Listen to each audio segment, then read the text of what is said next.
Okay, we are live and we can start. First of all, thank you all. Thank you very much for having time and being willing to be part of this discussion. We do webinars every Wednesday from Tbilisi with the participation of various representatives of different countries. Some of them are members of parliament, former ministers, experts, and it has a quite wide interest already. We have regularly about 2,500 people watching it on regular basis, and I hope that this discussion will meet the expectations of all our viewers today. Just before we start, a little announcement for the next Wednesday. Next Wednesday, this is the only exception because we have participants from the US and we've changed the time for that reason. But next Wednesday, we'll be back at noon again, as during all other Wednesdays. And we will be talking about the responses to COVID from Russia's neighborhood.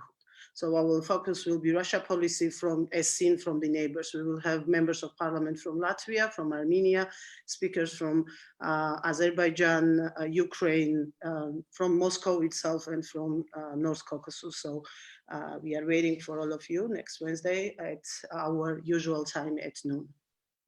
Now let me first introduce our distinguished panel. We have Teddo Jafarიძე, Ambassador Jafarīdze, back with us. As you all know, Teddo is a former Minister of Foreign Affairs, former National Security Council Secretary, former Ambassador to the United States, former Member of Parliament, former everything one can imagine. Thank you, Teddo, for being with us. Thank you very much. Ambassador John Herbst, who is currently Director of Eurasia Center at the Atlantic Council, former ambassador to US ambassador to Ukraine and to Uzbekistan before that. Actually, John, today is the day when Atlantic Council is probably the most popular institution in the world in Georgia because of the Facebook report just published yesterday. Everybody talks about Atlantic Council today, so it will be very interesting, I believe, for our viewers to have you with us today, and thank you very much for that. We have Lieutenant General Ben Hodges, a very good friend of Georgian Army. I had an honor of working with General Hodges when I was Minister of Defense. At that time, he was heading the US Army Europe from 2014 to 2017. Before that, General had various jobs at both joint and army staffs. And currently, he is based in Germany. He is joining us from Europe, not from the United States at this moment, as a Pershing Chair in Strategic Studies at the Center for European Policy Analysis. Thank you, General, for joining us today. Next is Heather Conley, Senior Vice President for Europe, Eurasia, and the Arctic. Very old and good friend of Georgia as well. She heads the Euro programs at the Center for Strategic and International Studies. We have Mr. Kirchik with us, visiting fellow at the Brookings Institute, who just recently, actually 2 years ago, published a very interesting book, The End of Europe, Dictators, Demagogues, and Coming Dark Age. And he's a very widely published journalist as well. Also joining us from the US. And we have Neil Melvin for the UK portion of our discussion. Thank you very much for joining us and being with us today. He's the Director of International Security Studies at the Royal United Service Institute for Defence and Security Studies in the UK. Let me first ask, normally how we do these webinars is that from the beginning, we ask for 3-4 minute interventions from all the participants as to the current state of affairs in pandemic or, I don't know, post-pandemic in some cases already countries.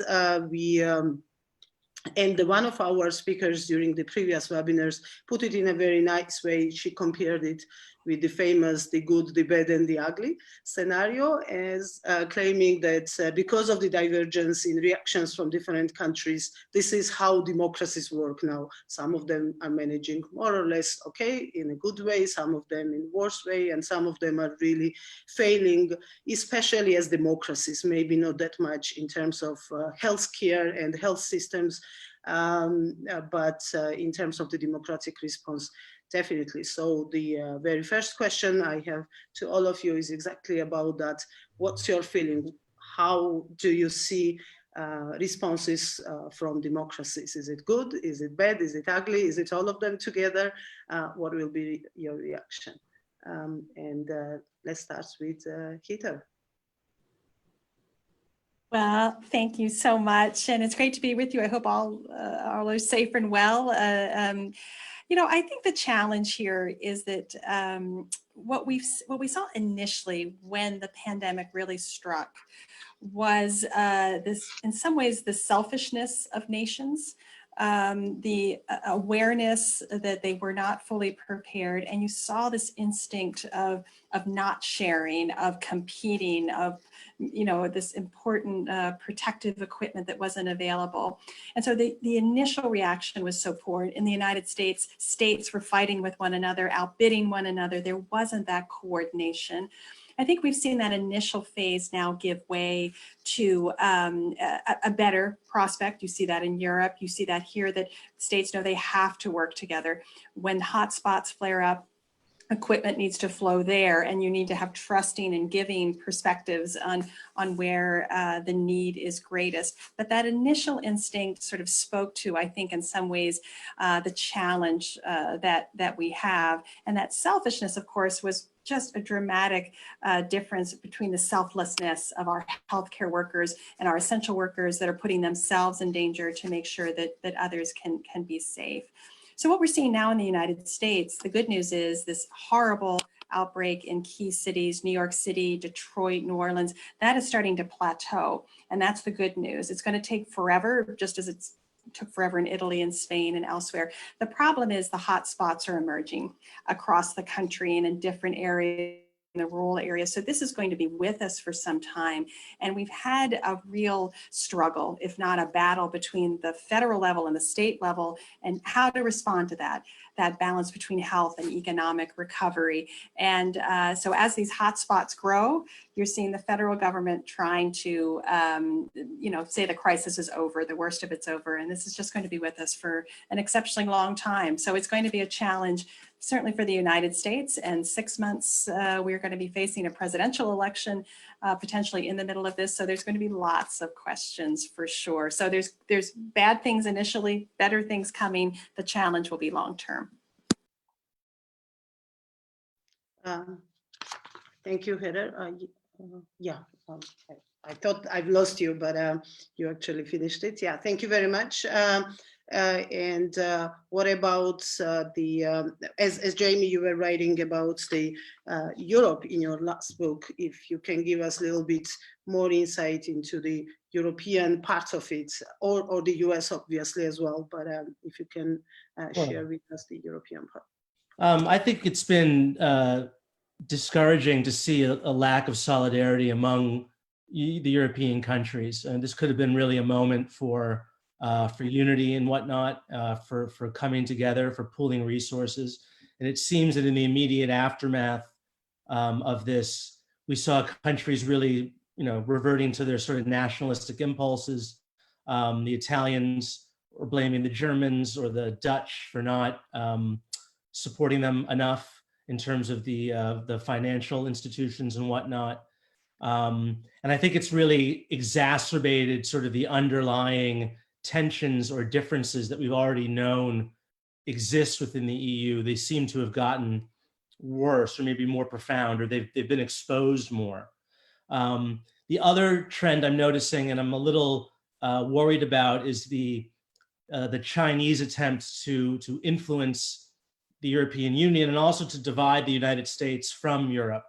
There's a story in the Wall Street Journal today about differences between the US and Europe over assigning blame for the origins of the virus, with the Europeans, you know, not surprisingly being a little more hesitant to point the finger at China, and they kind of see themselves in between these two great powers. And this is, again, another trend that I've been noticing over the past couple of years is the return of this sort of neutralist sentiment in Europe that was always there during the Cold War, particularly in Germany, of wanting to be equidistant between the Soviet Union and the United States. It's now returning, but with China as the opposite pole. And I think there are going to be increasingly voices within Europe that are going to call for equidistance between the United States and Beijing. And the Chinese, as we know, are pumping a lot of money into certain, particularly in Central and Eastern Europe, and then the Balkans. That is something that I would keep a close eye on.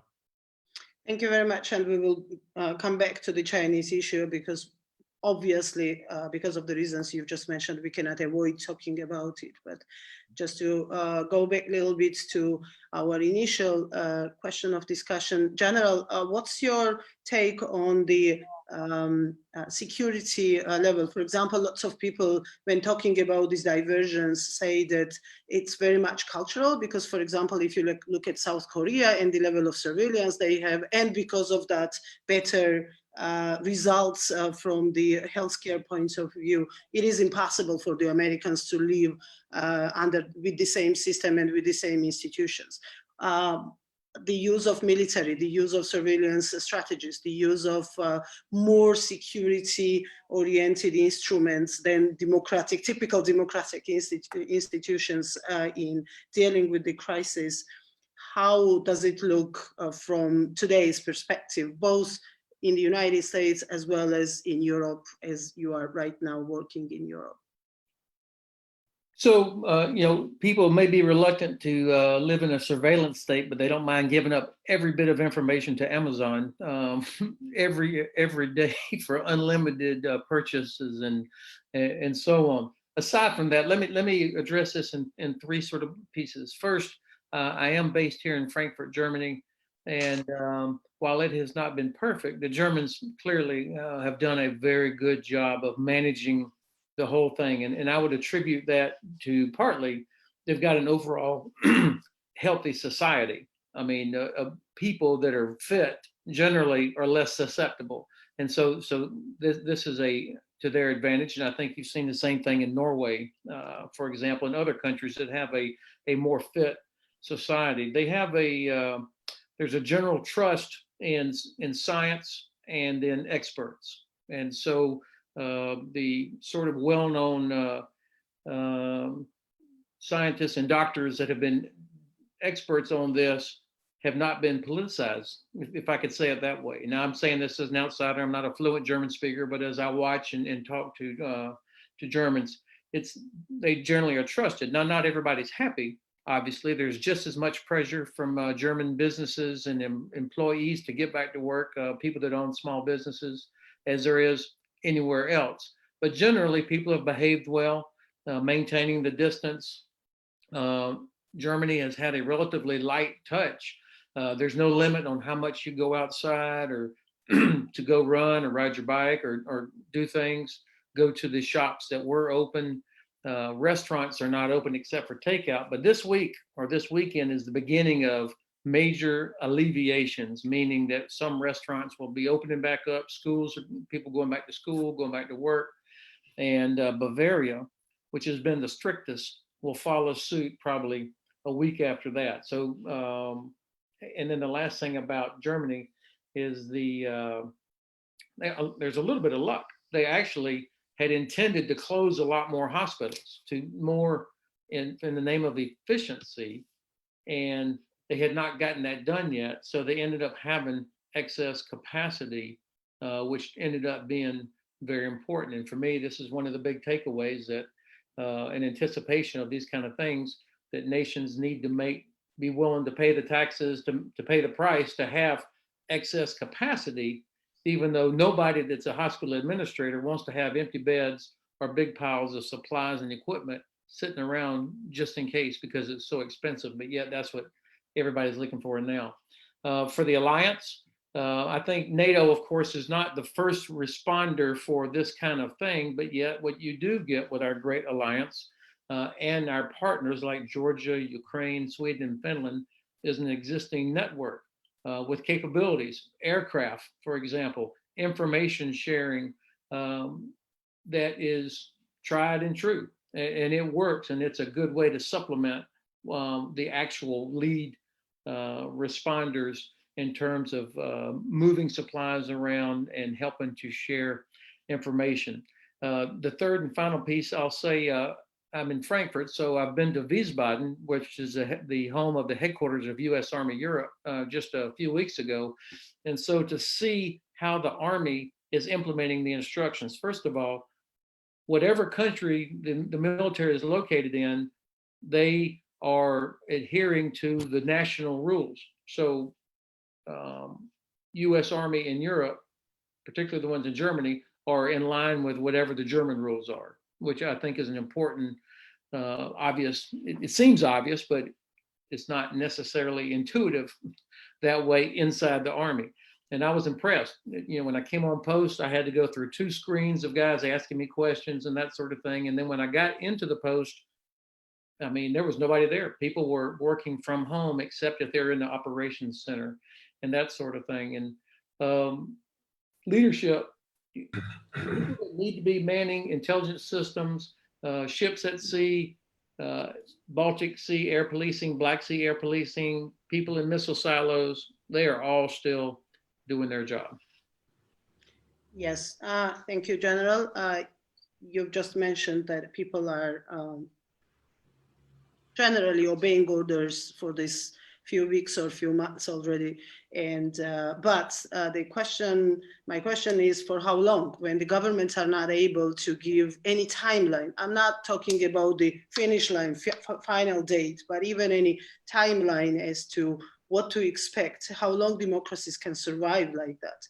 Ambassador, maybe you can tell us a little bit about it from your experience. What will be the backlash? Or shall we expect the backlash from these democratic societies to this kind of, sometimes in some countries, draconian rules that are installed by the governments, just as out of fear, not as a matter of necessity, but because they are afraid of war's outbreak, without regarding very concrete and giving very concrete reasoning.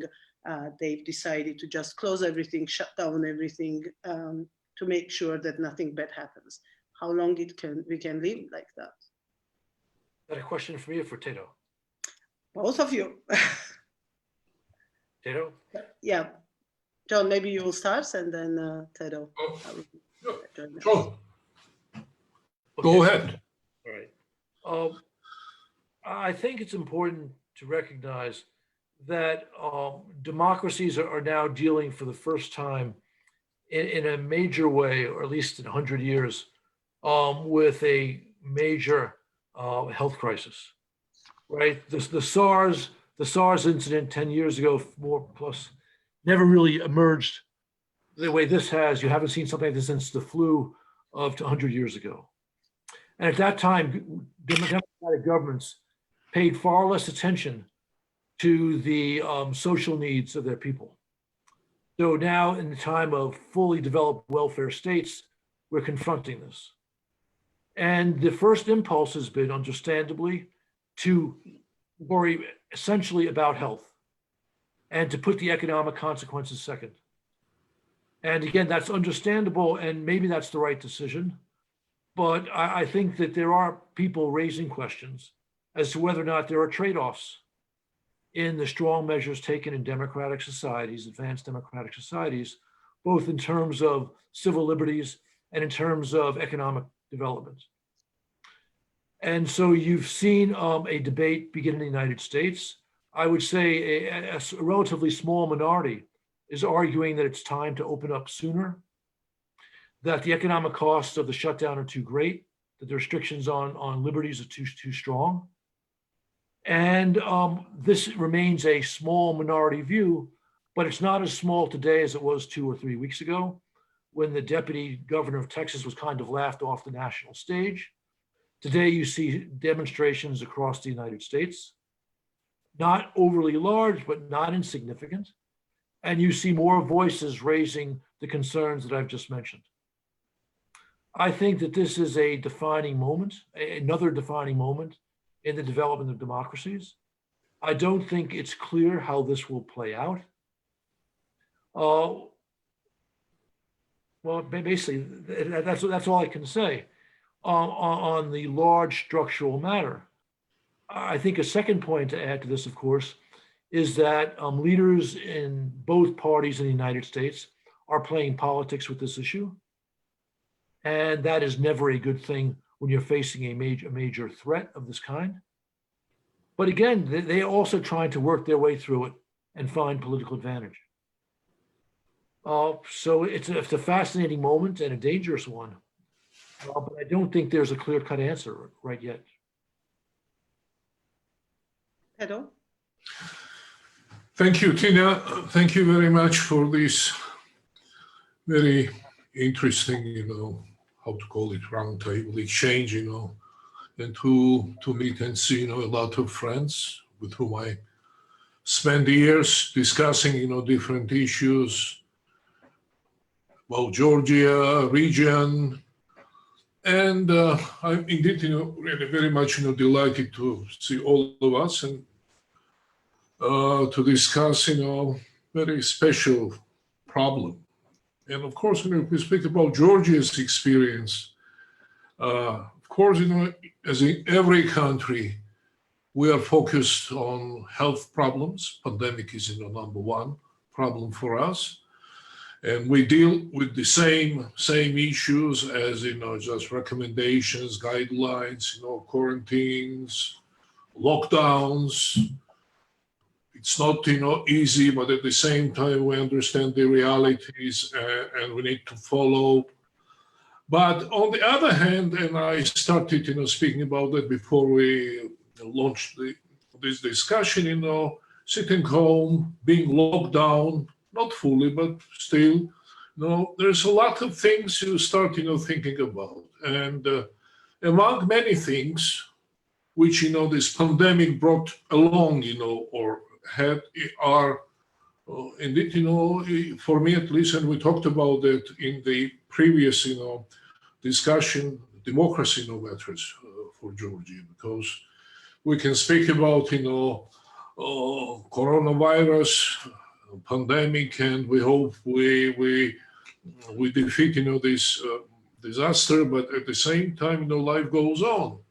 And in this regard, of course, we can praise, the government and the actions, but at the same time, I'm sometimes very much concerned. But as if at least here, and not only here, because I'm watching TV, I'm reading a lot of text reports and articles, that it looks like global trend that democracy has been,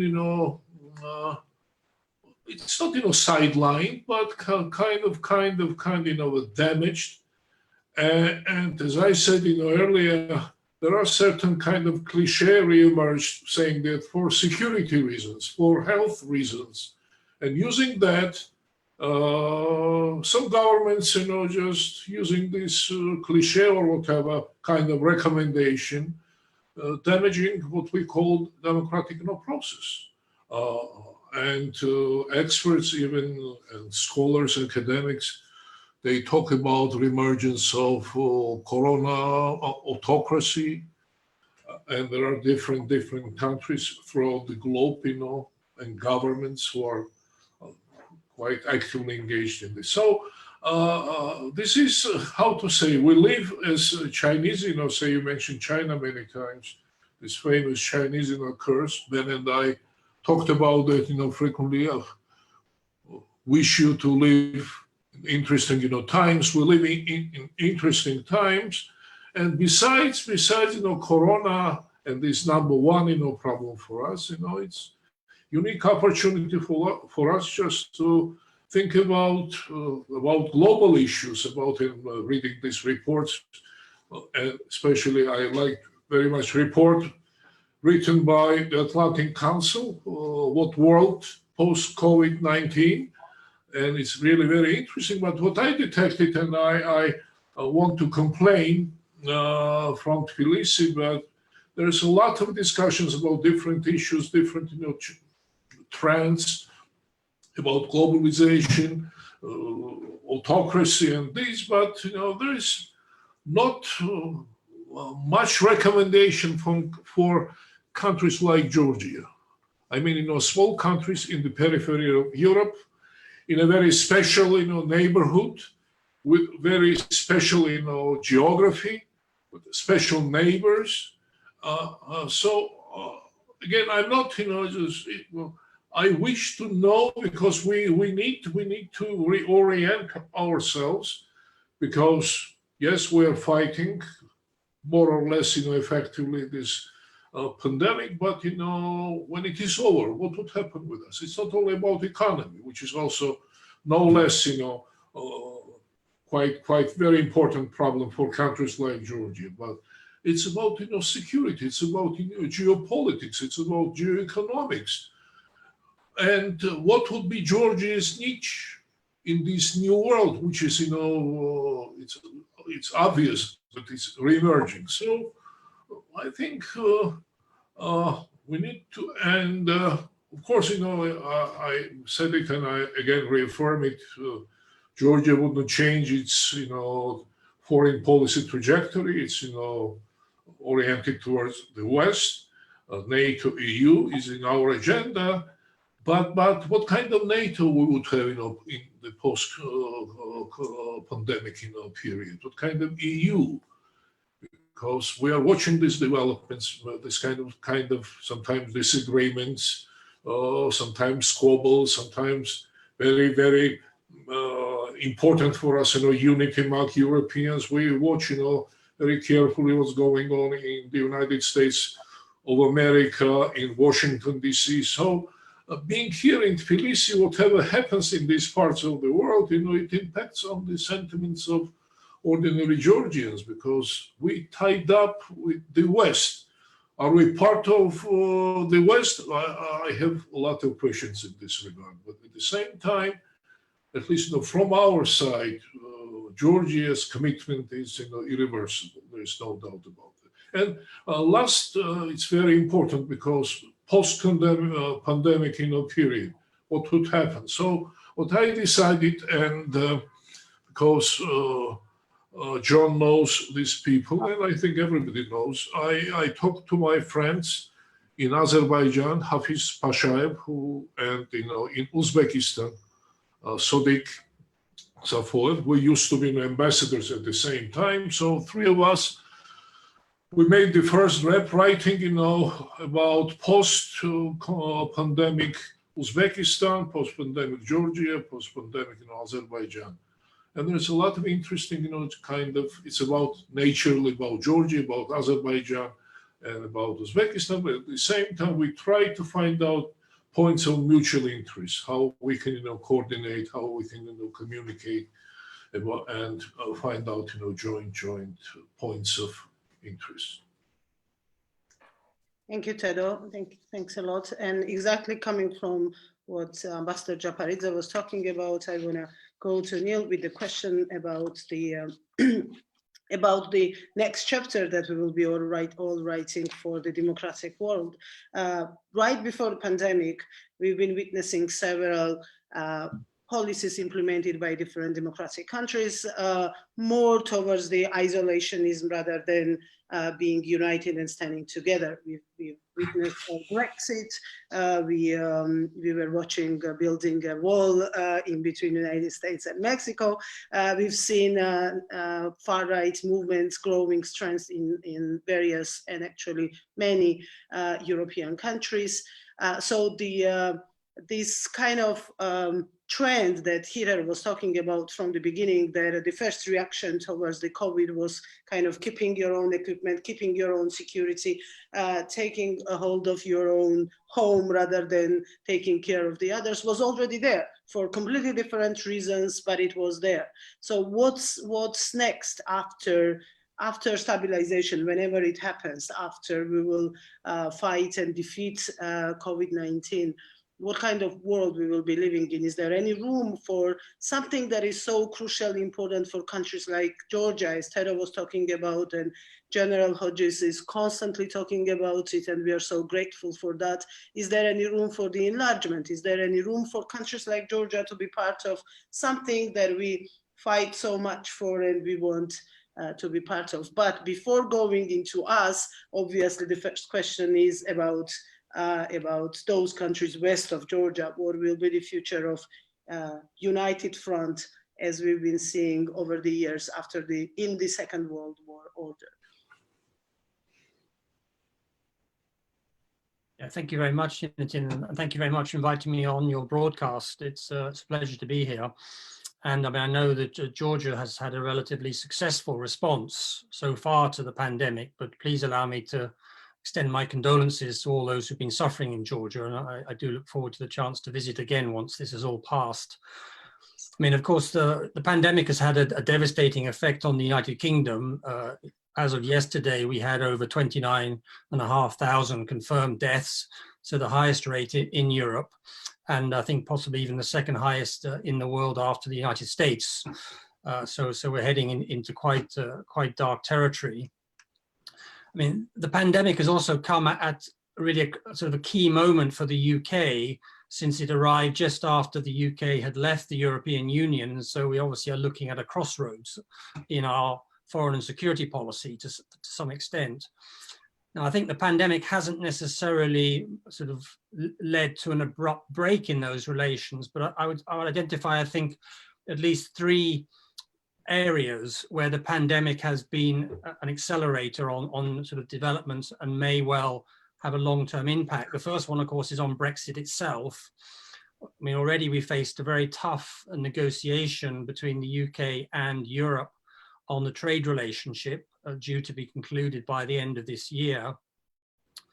From a UK perspective, I mean, of course, I say the UK casualties are very high, but we've also seen that Europe has done little better. And so I think this has reinforced those in the UK who are skeptical about the ability of European cooperation to actually respond to a changing world. So the pandemic, I think, has magnified a sense that the EU is unable to reform and adapt to emerging trends, and indeed may actually be facing a sort of a long-term series of crises, of which this is the latest one, which is having a debilitating effect. And so not just the UK, but Europe is likely to be increasingly consumed with internal questions rather than responding to an external sort of foreign and security policy agenda. And I think related to that, of course, both sides may well harden their positions in the trade negotiations. The UK, because the government's facing internal criticism of its handling of it, and we're facing, of course, a very tough economic situation. And on the EU side, because Brexit has been used on the last 2 years to try to sort of unite the remaining members around a new agenda and sort of in a way to take a hard line on the UK's exit to stop others doing so. Now, of course, we see deep divisions in the EU on financial issues, on solidarity issues, questions not just, I would say, about sort of institutional issues, but actually fundamental questions about whether parts of the EU are going to survive even. We just seen yesterday with the decision in the German court about the European Central Bank and the constitutional basis of its activities. And these are tough questions for anyone, but they come against a backdrop of a series of crises. So there's that uncertainty.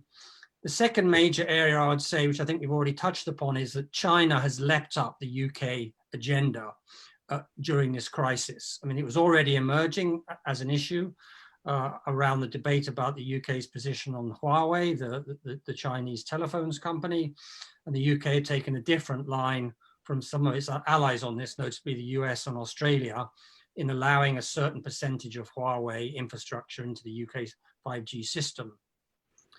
China has, I mean, frankly, had a catastrophic diplomatic handling of this crisis. There was an opportunity for them to step in the absence of US leadership, but in fact, they provoked a massive backlash, I think, very broadly, and the UK is feeling that. I think coming out of this pandemic, this is going to be a top question in the UK about developing a UK-China strategy that is not just about opportunity, but is also about China as a competitor and even China as a threat. So there's going to be, I think, a conversation that's already started on that issue. But that way may well feed into the wider discussion about what the UK does. And of course, other countries may be less high up on the agenda. And you wonder whether Russia will, if China comes up that agenda, then Russia's relative significance may well diminish. And of course, we're looking at looks like quite a bad situation in Russia at the moment with the collapse of oil prices and mishandling of the crisis itself. And the third area I'd highlight for the UK is just the general legacy of this in terms of resources and debate about security threats. As the pandemic developed, we were just about to launch an integrated security review and comprehensive spending round in the UK coming out of the EU. A lot of that focus was on state-based threats, I would say. Now we're going to have a lot of focus on national resilience, on how to handle pandemics. The military has not been at the forefront of responding to the pandemic. It's been sort of civilian side. And so I think the whole security sort of spectrum in the UK and the fact that we have much less resources is going to mean that prioritization is going to be even more acute on defense and security issues and national priorities. And that won't just apply to the UK, it applies to sort of, I think the UK is going to maybe be the first country to really look at this because of this integrated security review that we're about to go through. Back to you. Thank you very much. Here's a question for Heather. How President Trump's policy regarding coping with pandemic is assessed so far in the US, especially the early phase of it, and how you see the influence of pandemic on the results of the elections. And there was another question also about the elections, and maybe it's for all of you who wants to intervene on this question. What's the future for this, for the electoral processes that are right now scheduled and are going to happen? We know that some countries have postponed elections, do not have dates yet. For example, Serbia is one of them. But at the same time, we see that Poland is holding elections actually right now, as we speak, almost this week. So how do you see this whole process going on, both in the United States, how it will affect the elections, as well as in elections as a tool for democracy? Yes, great questions. Thank you. I think the general trend, most, if not all national leaders at the initial phase of the crisis, in the most acute phase, there was a real increase in their popularity as citizens were putting their trust that those leaders would help them through this crisis. So President Trump did get sort of an opinion popularity increase by several percentage points. I think the thing with President Trump's, his opinion polls are remarkably stable. There's a band, they don't really go lower or higher than that band. That's been very consistently true for the last 3.5 years. We've seen remarkable increase in popularity. General Hodges in Germany, Angela Merkel in CDU has jumped by 10 percentage points. President Macron in France increased, even Prime Minister Conte in Italy. So that first phase was where the popularity, and President Trump enjoyed that. But his bump faded very quickly. And in part, it grew from, I think, several factors. This continual quarrelsome posture between the White House and governors. To some extent, it was certainly the friction between Republican and Democratic governors, but President Trump was equally critical of Republican governors in some instances as he was Democratic governors. And again, the frustration of just the lack of being able to be as responsive as we all would have liked to the crisis as it unfolded. So the last opinion polls have certainly shown a decrease in President Trump's popularity, in part due to his own public diplomacy and his presentations during his daily press conferences at the White House, which have now ceased, and his contradiction of policy with his own staff and expertise. So that confusion and the frustration of that certainly bubbling over. And I think as we now enter phase 2 of this, I think, again, you're seeing political leadership. Prime Minister Conte is now running into political challenges as you ease out of the lockdown, the economics and the health debate rages. Prime Minister Sanchez in Spain also encountering those challenges.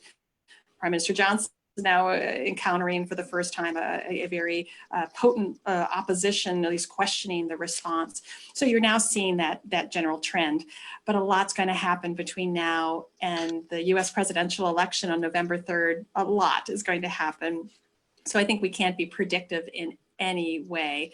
Holding the election for me is a concern on two fronts. Number one, we are going to be confronting election interference from foreign powers. Certainly the Department of Homeland Security, FBI, and others have been certainly clear that that's going to continue on.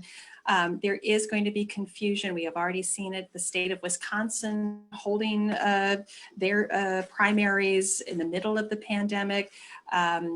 State of New York not holding its presidential primary and judicial rulings on that.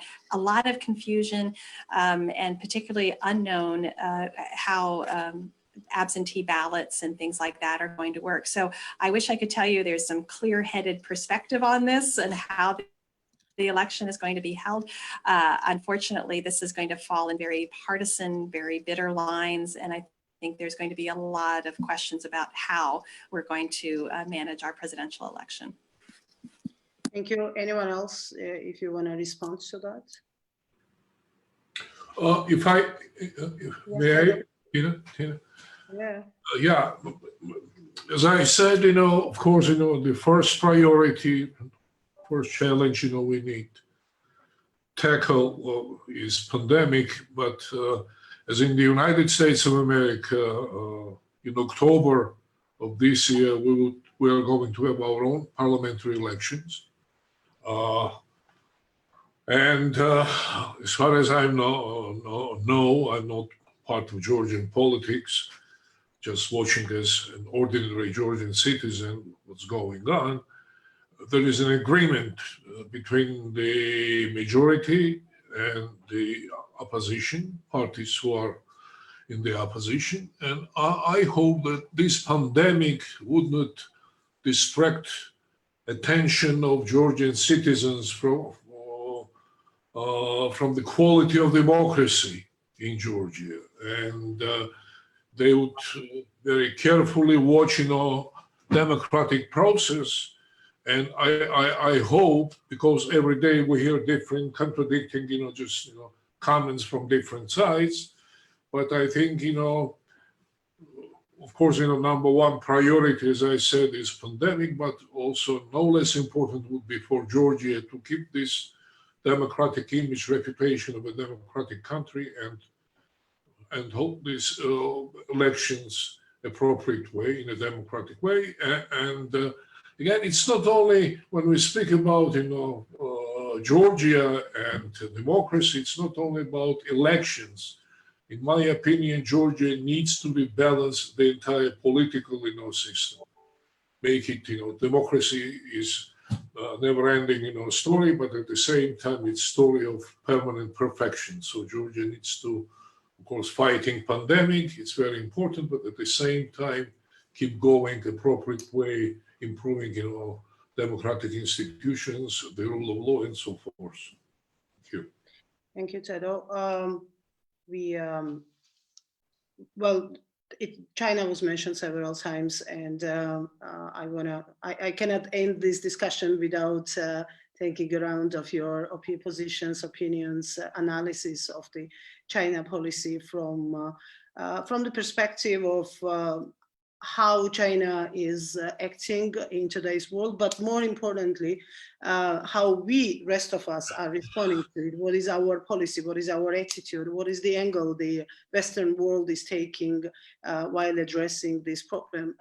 For the last couple of days, we were all reading in major media outlets that even Chinese themselves are evaluating this process as the worst global anti-China sentiment since 89 Tiananmen Square crackdowns. And if even their assessment is like that, what is it, positively speaking, the United States, UK, European Union, NATO member countries can do in order to address the issue, not moving towards more confrontation, towards conflict, towards another problem, this time not only the healthcare problem, but strategic problem for the world, but to bringing peace to all of us, those who are under the economic influence of China, those who are not necessarily only under the economic influence, to neutralize these threats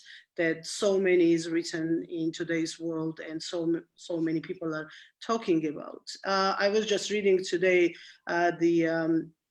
some of the speeches by the UK members of parliament, especially the Tories, who've been demanding over the last couple of weeks the investigation. They were demanding from Chinese disclosure of the information, not to talk even about Secretary Mike Pompeo's statements that were so famous for this last couple of weeks, talking about China. Swedes are demanding the investigation into the China story towards pandemic, but where does it get all of us to? What is the real response that we should be all expecting, not to get into even worse situation than we are right now today? And all the attendees, please send your questions to Q&A part, so we will be able to address them immediately. I agree with Dr. Melvin that the COVID crisis is putting into clear light the challenge, and challenge is actually a polite word, that China represents to Western democracies and to the global order. It's become clear the Chinese greatly mishandled this for reasons that are very traditional in an autocratic society. They didn't want to develop a bad reputation, and so they hid the outbreak of this virus when it occurred. And in addition to that, they have used their control of vital vital medical products to try and persuade countries to do their bidding. And in this process, they have made clear to some observers the challenge that they represent. And we've seen them stifle a report by the EU on their activity, this time threatening economic consequences. We are in a newly recognized era of great power competition. In the long term, China is the greatest danger. In the short term, I still think Putin's policies make him an equally great danger. But I don't think the problem is that we are being critical of China. I think the problem is that China has aggressive designs. Our naive thought that if we allowed them to develop within the framework of the international global economic system, they would adopt the mores of that system has proved wrong.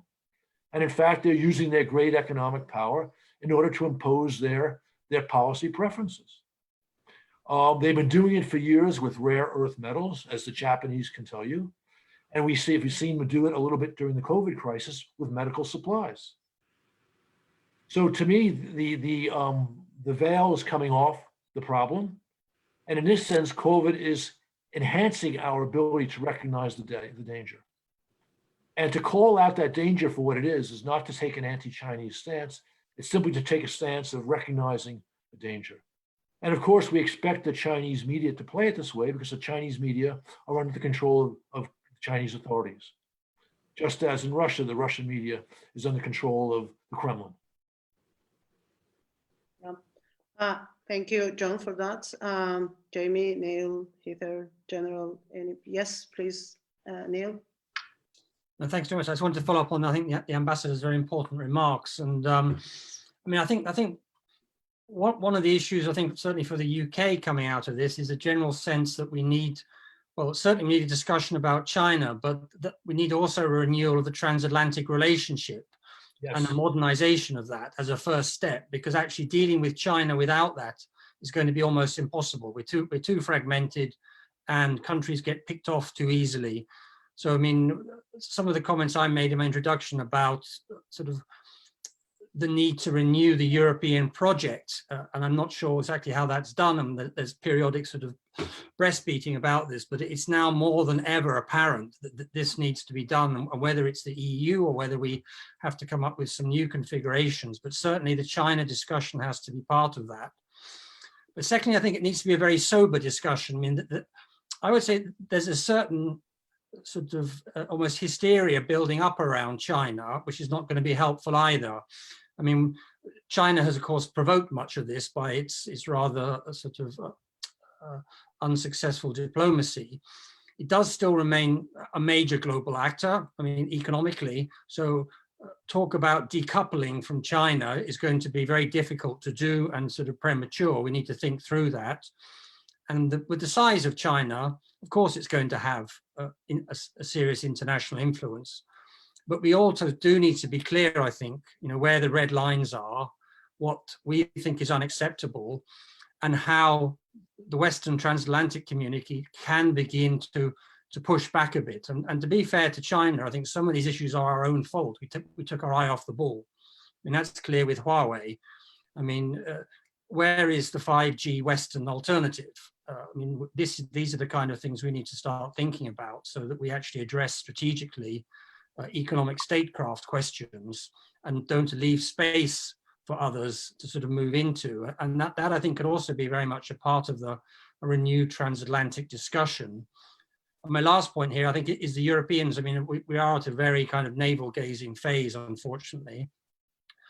And even on a good day, our horizon is the region.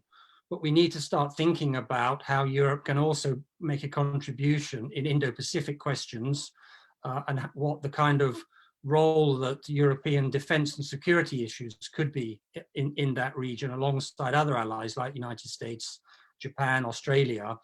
And that's a discussion, I think, that needs to start happening now and across Europe.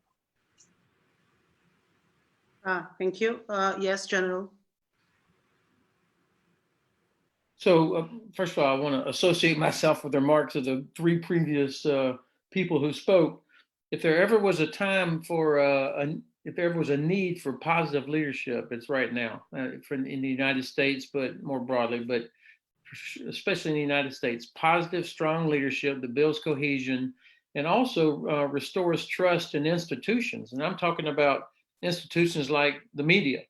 The president should, you can call out individual journalists, but don't say it's all fake news, because then half the population loses confidence in the media, which is obviously one of the institutions necessary for a democracy, but also institutions like NATO, the Alliance, international organizations, all of which, by the way, have flaws. There's no doubt that the World Health Organization is full of holes. The United Nations drives you crazy. Our great alliance, NATO, the most successful alliance in the history of the world, it's not perfect. But we are much more effective when we work within these institutions and make the institutions live up to their charter, and the other members live up to their charter, that we're so much more effective. I believe, I hope I'm wrong, but I believe we're going to be at war with China in 10 years. I mean, a kinetic rockets, planes, ships, shooting war with China. Not big invasions of the Chinese mainland, but out in the South China Sea, our great Navy, just as I watched the arc of the Chinese Communist Party, the language that comes out of there, the shipbuilding that they're doing now is about what we were doing in the 1940s.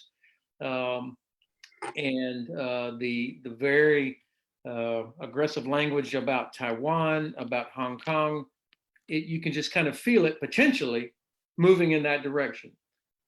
The best way to prevent that, of course, and Ambassador Herbst is exactly right, this is great power competition. And I believe that great power competition prevents great power conflict. If we compete in the economic domain, this should not even be a discussion about countries trying to decide, do they choose Huawei? I can't believe the United States, working with Ericsson and Nokia, for example, can't come up with something that's a better option. I can't even believe we're still having this conversation.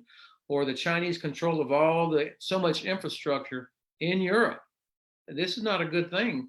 If we get into a crisis with Russia and you've got Chinese ownership of railroads, seaports, and other infrastructure necessary for a rapid response. How in the world did we get there?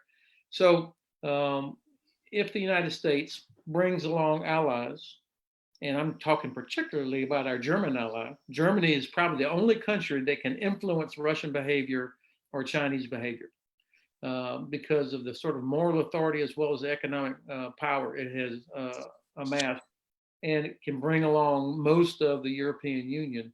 We should be pursuing Germany as an ally instead of kicking them in the ass all the time.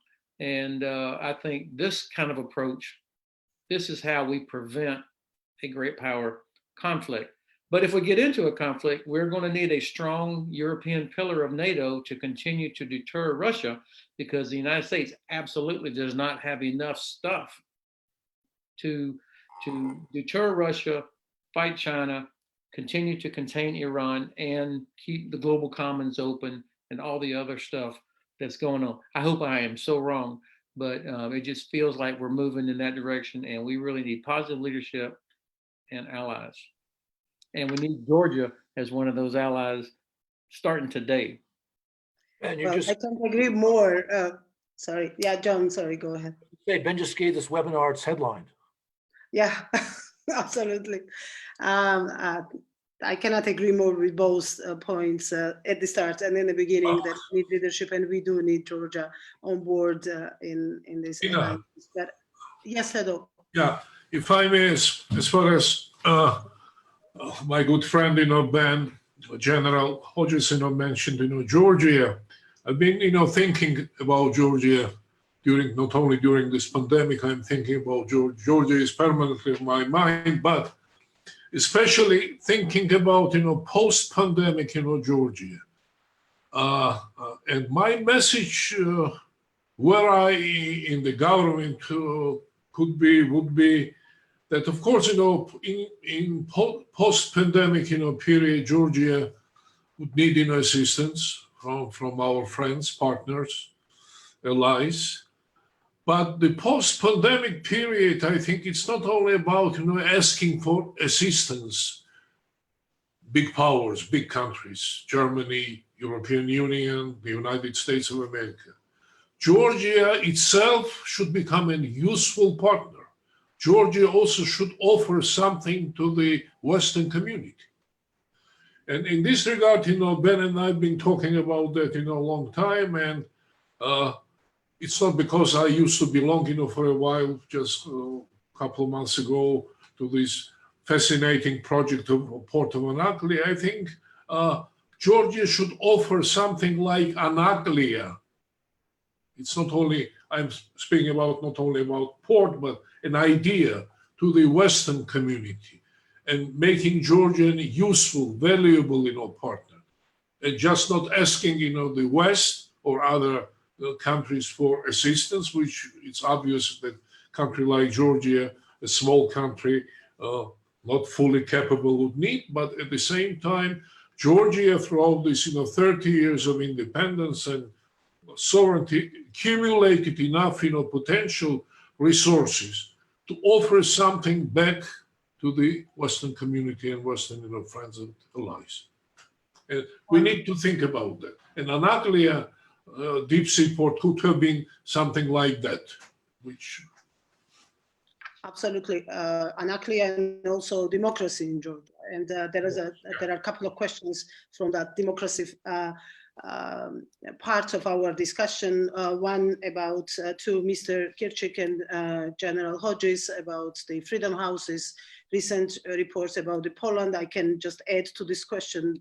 In the same report, Georgia also was downgraded by points in its democratic behavior and democratic record. It was released just today, and together with the Facebook report, which removed over 900 Georgian accounts affiliated with both ruling party and former ruling party, current opposition party of former President Saakashvili, obviously was not a good news for those of us who fight for democracy in this country. So the question is, here is about Poland, but I want to also add Georgia and other countries in transition to it, how much it influences the the responses to the crisis. And the other question is about the responses from the democracies in regard to totalitarian states claiming that they did it better. They have better results. They were more mobilized. They showed more readiness than democracies. What will be your response to that? That's another question from Irakli Vajaradze. Will this translate into action or business as usual for the regimes, or there will be other kind of reaction to all of that we can observe? Jamie, maybe you will start because yeah, well, addressed to you. I don't think there's any evidence that the authoritarian countries have been more effective in combating this. I mean, the simple fact is that this started in China, despite their attempts to lie and deceive the world about it. This started in China, by the way, as have several other global pandemics, SARS, H1N1, the bird flu. So I think the more, I mean, that's put that aside. Then we have the case of Iran, where again, we don't know the full extent because there's no free media, which applies to lots of these countries. But from what we're hearing about Iran is that it's very bad there as well. North Korea, first of all, I wouldn't believe any numbers on casualties coming out of there. And also, I mean, is that what people would hold up as a model? Is that the sort of society that we would like to live in? Even if it were true that they were able to arrest the spread of a pandemic, I can't imagine anyone actually wanting to trade in their freedoms to live in a society like that. Another country that we haven't mentioned is Hungary, and we've seen the government there really take advantage of this crisis, I think, to implement some emergency powers that are not necessary, that are sort of beyond what any other democratic country has done. I think they've exploited the crisis in that sense. I'm not sure if Poland has gone in that far yet. I think Hungary is probably the most extreme example of a country that is still considered a democracy, that has taken measures that are, borderline not democratic. I completely agree, but at the same time, I think what we see, regardless of evidence, or depending on how you interpret the evidence and statistics, which obviously normally under the circumstances like that is used by all sides as supporting their own argument, we see a very clear, strong propaganda machinery working from those states, being it Russian, Chinese, well, not that much North Korean and Iranian, but the only Chinese and Russian propaganda is good enough to say that we saw not only the readiness on let's say public health diplomacy, which is another instrument that China is very effectively using. We watched on our TV screens all over the European countries, the prime ministers, speakers of parliament, sometimes even presidents greeting the Chinese planes arriving with face masks and various equipment in those countries and making a big thing out of it as a celebration of life. And on the other hand, I was watching the other day Secretary Mike Pompeo on ABC News, and except for blames that we saw and finger pointing, there was not really any substance to the arguments that he was making. So when on the one hand you see those huge planes arriving in European capitals greeted by the presidents, and on the other side, this finger pointing without any concrete evidence available out there. Obviously, some people might have a question as to whether European democracies, as well as United States, Canada, and all those countries out there in west of Georgia are using China as an scapegoat to cover the problems that they are facing domestically and to cover their own failures. Do you think there is a room for an argument like that, that regardless of whatever Chinese did, hiding information, so far not being transparent about Wuhan lab or any other instances, still there is a room for discussing about China being used as an scapegoat for covering our own mistakes and our own failures? Well, I'll chime in. I think, again, pulling on Ben's points, this is a time for the United States with its allies to put forward a positive agenda on transparency, a positive agenda on strong institutions, trust and credibility in leaders, freedom of media. We can't just point a finger and not have a positive agenda. And the fact is the United States does not have a positive agenda for its global leadership. It feels it's aggrieved. It feels as if it's being put upon by others. And until we right that, we can finger point, we can scapegoat, we can blame others. In some ways, it's deflecting from our own, challenged performance. But until we revisit and have a positive agenda with our allies about how we can tackle global challenges, whether it's a pandemic, climate change, terrorism, transnational threats, until we demonstrate that we ourselves are strong and capable and are a positive example, again, it gets very hard to try to organize ourselves against a threat. That's what Neil was saying in his very articulate way. And this is modernizing the West. I think High Representative Josep Borrell said in an interview the other day that this is about effective multilateralism, not selective multilateralism, which is what the Chinese very typically introduce. We have to get ourselves together. And the Freedom House report, quite frankly, is an alarming wake-up call that the West itself, whether that's Hungary, Poland starting to slide, important allies are losing themselves democratically. We have to fight for them and then restore ourselves to be able to address the challenges that China, Russia, North Korea, and others present to us. Nina, coming back to your question, I think it's important to understand that all parties have made serious mistakes. You're right that there have been inadequacies in our economic system, so we were not prepared for this crisis. But it's also true that China was responsible for the outbreak of this crisis and had acted responsibly at the beginning, the chances of it spreading would have been much less. And so they are rightfully subject to criticism.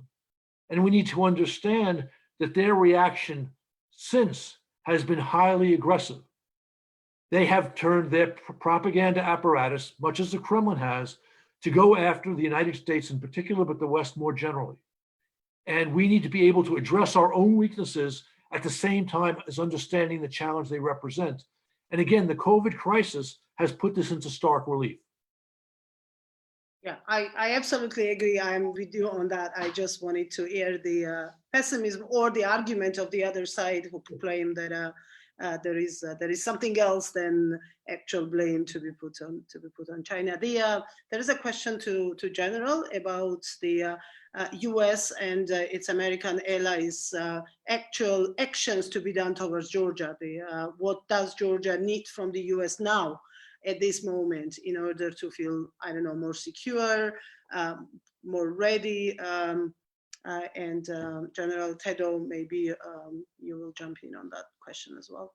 So Tina, when you were the Minister of Defense, I remember one day when Michael Carpenter and I, when I was still in uniform and Michael was the Assistant Secretary of Defense, and we were in your office, and I vividly remember him saying, Georgia has nothing left to prove. You've already done all the things that need to be done.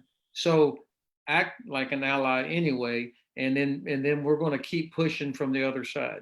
So, and I think that's true. Georgia has done, you've met all the requirements, if I may say it that way. Of course, the United States and the West needs a strategy for the whole Black Sea region, not a Georgia strategy or a Ukraine strategy, but a strategy for the region. Georgia matters not just because it's got a great history and wonderful people, but because of its geography and the fact that it's connected to an important region. And in most maps, the Black Sea is in the bottom right-hand corner of the map. Turkey is right there at the bottom. Georgia's over here. In fact, sometimes the Caucasus are even cut off. And if you take the map and put the Black Sea kind of in the middle of the map, it completely changes how people in Washington or in Brussels think about the region. then you realize, wow, the Black Sea, not only is this how we deter Russia, but it's also how we contain Iran. It's also how you influence the Balkans. That's where the Mediterranean, the Middle East, Russia, Europe, all converge in one place. And so I think if we change our thinking about that, then you see opportunity to contain Iran, the opportunity to change the economic dynamic. Teddo mentioned my favorite project on the planet, and that's the port of Anaklia, that Georgia could in fact become this portal between Eurasia and Europe. And if that port lived up to expectations, then now Romania, the port of Constanza, all of a sudden becomes really important. The Danube River becomes important. Odessa becomes important. Everybody in the Black Sea region will benefit. And of course, then Germany, Netherlands, Belgium, other countries say, and they start investing into Georgia. It becomes this logistics hub, a transit, the portal. And now Germany and the Netherlands, they start caring about Georgia's security. Right now, they don't care. I mean, they care in a moral way, but they don't really care because they have zero skin in the game. So that's where economic investment will change the security situation on day one better. Number two, if Georgia's in NATO, your security goes up immediately because Russia will not attack a NATO country. They will threaten, they'll violate airspace, they will use disinformation, cyber, but they will not attack. I'm sure of that. And so we need to get off the down, quit worrying about, well, 20% of Georgia is still occupied by Russia. I mean, 30% of Germany was occupied by the Soviet Union. We still admitted Germany 65 years ago today into our great alliance. So if we get the strategy right and we do the economic investment, then the other stuff falls in line. Now, I would be completely in favor of Luke Coffey's recommendation of using air base in Georgia as the over-the-horizon base for rotational forces that might have to go back into Syria, for example. I think we could do a lot more there. But then finally, Georgia has a responsibility too. Georgia and Ukraine have a million reasons to work together more closely. Information sharing, intelligence sharing, exercises, that should be much better. And then I would expect the same from Romania to kind of help take the lead. I know that Turkey is oriented to the south, but I think Turkey obviously should be providing more leadership in the Black Sea region, but they have no confidence in us because they're always at the bottom of the map and they don't have confidence in us that we're going to stick with them. And so I think they make bad choice after bad choice after bad choice. And because it goes back to the strategy. We have a follow-up question from the Turkish ambassador to Georgia, who is asking, she's asking, whose cargoes would Anaklia be transporting if not Chinese? Well, I've got nothing against Chinese commerce. I mean, everybody participating here and listening here has Chinese-made products. That's not the issue. The issue is the transparency and the theft of technology. So if we're working with allies internationally, we can all put pressure, hold China accountable, and still trade. I mean, I'm not against trade with China. I'm against with how they do what they do. Absolutely. Teddo? I agree with whatever Ben, said. Just adding, as far as distinguished, Turkish ambassador intervened very kindly with her strategic, as usual, question. Of course, Turkey matters, and I just we exchanged, emails with Turkish ambassador, recently, and I admitted to her that we need, obviously, regionally Turkish leadership. We need leadership. And in this regard, Ben, you should remember our wonderful conference in Bucharest, when we talked about that squabbles or disagreements between the United States of America and Turkey impacts, regional countries like Georgia and Azerbaijan. So we need, just, strategic understanding between Turkey and the United States, because Turkish role in the region, in the Black Sea area, is just very, very essential, as well as Romania. So I think, we need, grand strategy. We need more practical engagement and identify function of countries like Georgia. Georgians also need, we are kind of Peter Pans of the Caucasus. We are emotional, but we need to have our niche, we need to have our function, we need to have package of our priorities, and we need to know that we are backed by our friends. And when speaking about, for example, again about Anaklia, Tina, and I remember how much we were just overwhelmed with the statement of Secretary Pompeo about Anaklia and no China, no Russia. But it's not enough. We live in a different world here. We have different geography. So when we hear no China, no Russia, we need to expect more the United States of America, more the European Union, so more Japan. And I think even during this pandemic, and there's interesting exchanges, interesting discussions. For example, speaking about Japanese European Union connectivity format and how to engage the Black Sea in this in this regard. So if we are innovative, if we are creative despite this fact of this pandemic, I think we would, if we think strategically, I think everybody would gain. So we need grand strategy from the Black Sea. It's obvious. I fully agree with Ben in this regard. Yeah, as we are approaching the end of it, just as for the final words from all the participants, I agree with Teddo, and I want to continue with that and ask you about that. We hear a lot about what is no China, no Russia, no, we need to be democracy, but we don't hear that much of yes. What is it that Georgia needs to do? As General was saying, yes, there were lots of times in current Georgian history for this last 20 years when we all had a feeling that we did it all. Whatever depended on us, we did it all. And we were just waiting for that final decision to be made out there, being it, well, in both cases in Brussels, being it with the European Union or with NATO on accepting the fact that we did it all and there was just a decision left.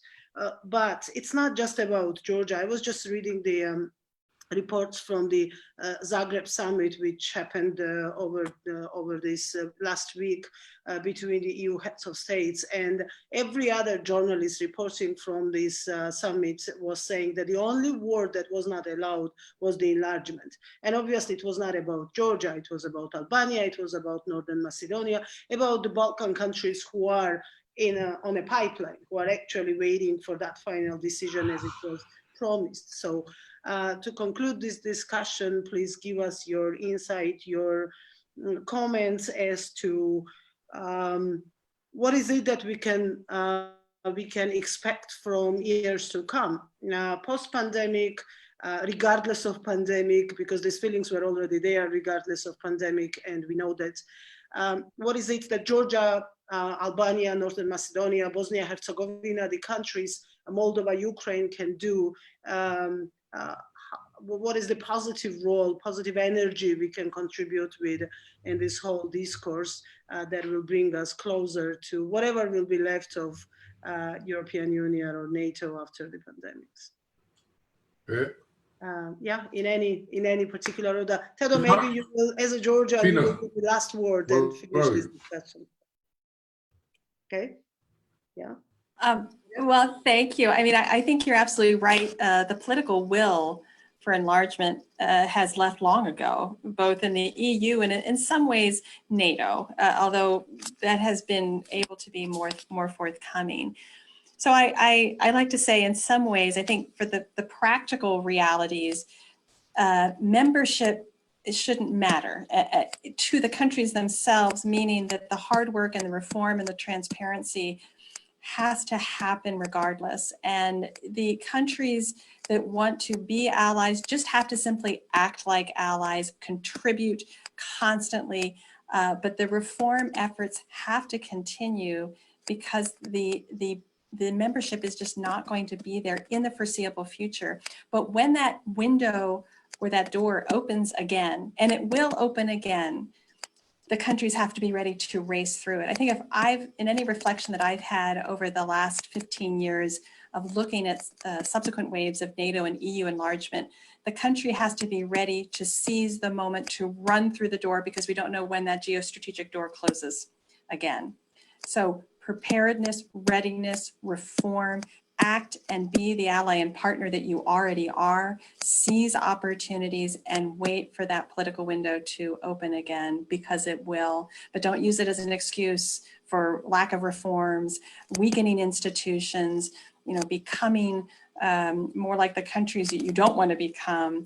But again, the US does have to have a positive example. Europe has to be a positive example. And right now we're both inward looking, we're politically consumed with ourselves, and that makes that all the more harder. But act like membership doesn't matter and keep working hard. It will be there at some future point.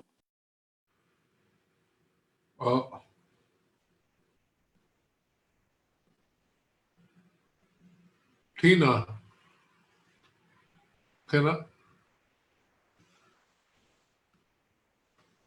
I think you can't hear me. Please go ahead. Me? Neil? And Teddo, maybe you will have the last word after all the panelists. Of course. Thank you very much. I just wanted to follow up on Heather's points, which I think are very important about understanding what's happening with the enlargement. And I think it's entirely right. I mean, enlargement, the sort of the political will, as she said, I think it has ebbed with the UK also now outside the EU, and the UK is also one of the biggest drivers for the EU enlargement agenda. It's going to be even harder to make those, and there's structural impediments to this. But I think also, I mean, there are opportunities, and I think this comes back to the important point that Ben made about the renewal of the transatlantic relationship and the need for US leadership. And I mean, Europe is changing, and some of the past policies, and I would particularly highlight European foreign security policy, have not been very successful. And we perhaps need to be sort of clear, open about that, is that the more we try to cooperate on foreign and policy issues, the less of a voice we've seen to have globally. And so, the UK's exit, that is an opportunity to start talking about European security in different formats. We have discussions around E3, talks about European security councils. It's important that the US is part of those discussions too. This may open up new avenues for security cooperation beyond, I would say, the enlargement paradigm.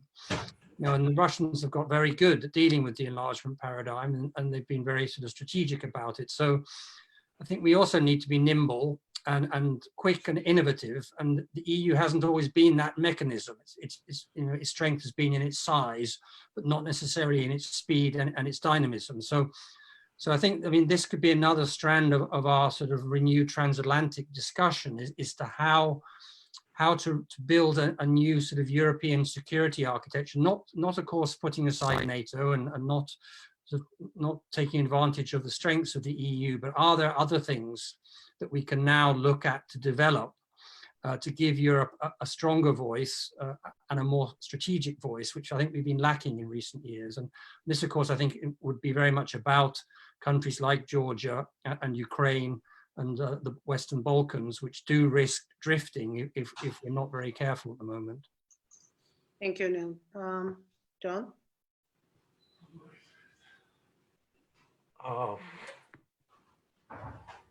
Actually, why don't you go to someone else right now? Okay. Jamie, Ben. Yeah, I would just agree with with what Heather said, in that the prospect of membership, of expansion, has to always be there, even if it's far off, even if it's seems unlikely at the current moment. You know, I'm sure in the middle of the Cold War, people thought it was crazy that the Baltic states would ever become independent. But it took decades, but they got there. And I think you need to have that long-term horizon, because it's ultimately that incentive structure that helps the countries where Georgia's located, Eastern Partnership, that kind of gray area between Russia and the EU. It's that prospect of potential membership that is the greatest incentive to reform and democratization. Thank you. General? I think the only thing that I would add is it goes back again to the strategy. I mean, other than people like Friends of Georgia, like John Herbst and others, you have a hard time finding a huge number of members of Congress or other professionals that wake up in the morning thinking about why the Black Sea is really important. So that you got to make the case. We have to make the case back in Washington and in Brussels that this is really important for us to be successful in the competition to achieve the strategic objectives that we, the West, have about freedom and liberty, economic development, unleashing the talent of young people, stability and security, and you're trying to prioritize all the different things. Why does reaching out, including Georgia or Ukraine or any other country, why does that help? And so, and I think I'm going to go back to economic development. Nobody in Europe has skin in the game in the Republic of Georgia. I mean, there are people that love Georgia, but there's nobody that's invested economically in Georgia. And so because of that, it's too easy to say, yeah, they really are great. They're incredible soldiers in Afghanistan, and everybody that knows Georgia loves Georgia, but that's not strategic. And of course, this is exactly what the Kremlin wants. This is why the Kremlin has done everything they can to make sure that Georgia did not move forward with this port of Anaklia, because they could see better than almost anybody how that would change the whole economic dynamic in the Black Sea region, and therefore the security dynamic. And we're not competing with them. But this is where Georgia's responsibility is. It's only Georgia that could make that port happen. I mean, you get investment from the outside, but you do the things that need to be done, and it got stopped by the government, and nobody to blame except Georgian government for that. Yeah, unfortunately, I have to agree with that. I think the main points have been made. That Georgia's excellent performance domestically in the past has been important. The need to change some of the bad things that have been happening are critical here. The certain authoritarian tendencies need to be stopped. Economic opportunity has to be brought forward. The Anaklia project has to be brought into play, and Georgia's work with NATO, work in Afghanistan, work in Iraq needs to continue. I mean, as new crises develop, and you just have to keep your head on the ball. This is going to be a long-term process, and that your day will come, and be ready when that day comes, as Heather said.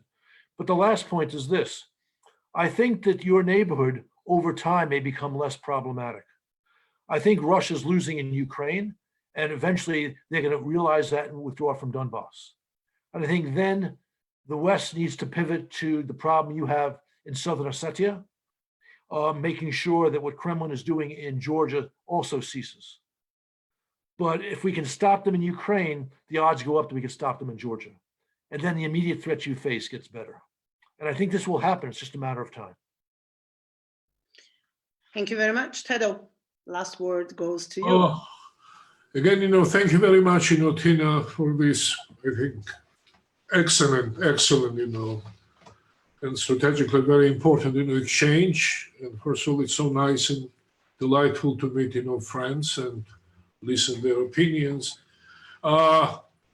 Of course, you know, me and you and all Georgians or Georgian politicians would again and again, you know, request, you know, assistance, help us, you know, here, there, from our Western, you know, friends and allies. But as far as I'm looking at Ambassador John Herbst, whom I know long time, and we talked about, we had long discussions about CFE treaty, flank issues, and this and that. He tortured me a bit, you know, on these issues. And we mentioned very active, you know, Atlantic Council, very important institution for us. And looking into John's size, I recall message from Dan, our another good friend, Dan Fried. And John, please convey my warmest greetings to him whenever you meet him. Meeting him in his White House office, he always coming to him with this request, you know, help us here, help us there. He said, help us to help you. So I think this, you know, message is still relevant, and Georgia should help itself, and we are doing well. We are moving ahead. We are resilient. We are committed. And I would agree, you know, with Heather that, again, of course, our agenda is, you know, membership, European Union, NATO. At the same time, we say it's a long-term investment. But on the other hand, the criteria, standards, values, the practices of NATO and EU, if Georgia adopts that, even without membership, will it be bad? I think no. It would make Georgia a better place. It would attract, you know, foreign investments, as you know, Ben speaking about. So it's in our hands. Of course, you know, we'll need, you know, assistance. We'll need, you know, support, and we're receiving this support from the EU and from the United States and other, you know, partners. But at the same time, we need to make Georgia a better place ourselves. And if it happens, and I'm sure that, by the way, maybe pandemic would help us to understand that more properly. So I think then investments would follow up, and many other good things for Georgia. So let's make Georgia a better place. Thank you, Teddo. Let's make the world a better place, I would say, even more. And thank you all for being with us for this hour and a half, for having your time for us and being interested in participation. Thank you all the attendees for all the questions and your interest of watching this webinar. And as mentioned in the beginning, we will meet each other next Wednesday at noon with a discussion about Russia's neighbors, how to live with a big neighbor in pandemics and in these difficult times. Thank you and goodbye. Thank you all. Thank you, Tina. Thank you very much. Thank you. Thank you for participating. Thank you. Thank you. Bye. Thank you. Bye-bye. Bye. Thanks. Bye, John.